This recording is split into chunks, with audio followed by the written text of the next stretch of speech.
আচ্ছা, ধর্ম যদি ব্যবসা হয়, আমি ধরে নি মানুষের আবেগ, হ্যাঁ ধর্ম কোনো ব্যবসা নয়, মানুষের আবেগ, এই যে ধর্ম কুম্ভ ব্যবসা। মেলা যদি ব্যবসা হয়েও থাকে, তাহলে অন্যায়টা কোথায় আছে? এই ব্যবসা না, না, করে তো এতগুলো পেট চলছে। না না স্বীকার করুন উপার্জন হচ্ছে। কেন স্বীকার করতে যাব? উপার্জন হচ্ছে, বেশ করেছে, হচ্ছে। আরো 100টা মন্দির হোক। তিনি কিভাবে খেপে গেলেন দেখলেন তো?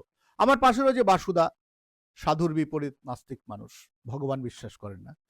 বলছি বাসুদা, সাধুটা কি? মানে ওটা কি মানে ভগবান প্রদত্ত হ্যান ত্যান মানে অতি প্রাকৃত কোন একটা জিনিস? একেবারেই তা নয়।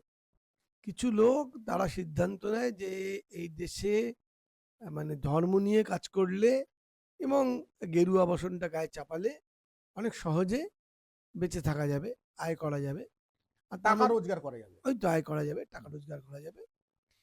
এবং এটা একটা সম্পূর্ণভাবে সচেতনভাবে একটা আহ, বড় ধরনের ব্যবসা, ছোটখাটো ব্যবসা না। ব্যবসা বলবেন না লুট বলবেন? হ্যাঁ, লুট তো বলতেই পারেন আপনি, কিন্তু হ্যাঁ, যে ব্যবসায় কোনো ক্যাপিটাল লাগে না সে ব্যবসা তো লুটই বলা যায়। হ্যাঁ, যে প্রত্যেক ব্যবসায় কিছুটা ক্যাপিটাল লাগে, এখানে ক্যাপিটাল বলতে ওই তিলকটুকু কাটার জন্য যেটুকু তিলকের খরচা আর ওই গেরুয়া পড়ার জন্য যে গেরুয়ার খরচা। তাহলে আপনি বলতে দিতে পারেন যে সবাই তো এরকম করে বেড়া মানে গেরুয়া পরেই এত টাকা ইনকাম করতে পারছে না। হ্যাঁ, সেই ইনকাম করার জন্য একটু এলএম লাগে, এটা ঘটনা। যে যতটা গুছিয়ে বসতে পারে, যে যতটা ভালো কথা বলতে পারে, বা প্রচার করতে পারে। আজকের দিনে তো সোশ্যাল মিডিয়াতেও দেখি সাধুরা প্রচার করছে দেখছি, এবং প্রচার করার জন্য তারা লালায়িত।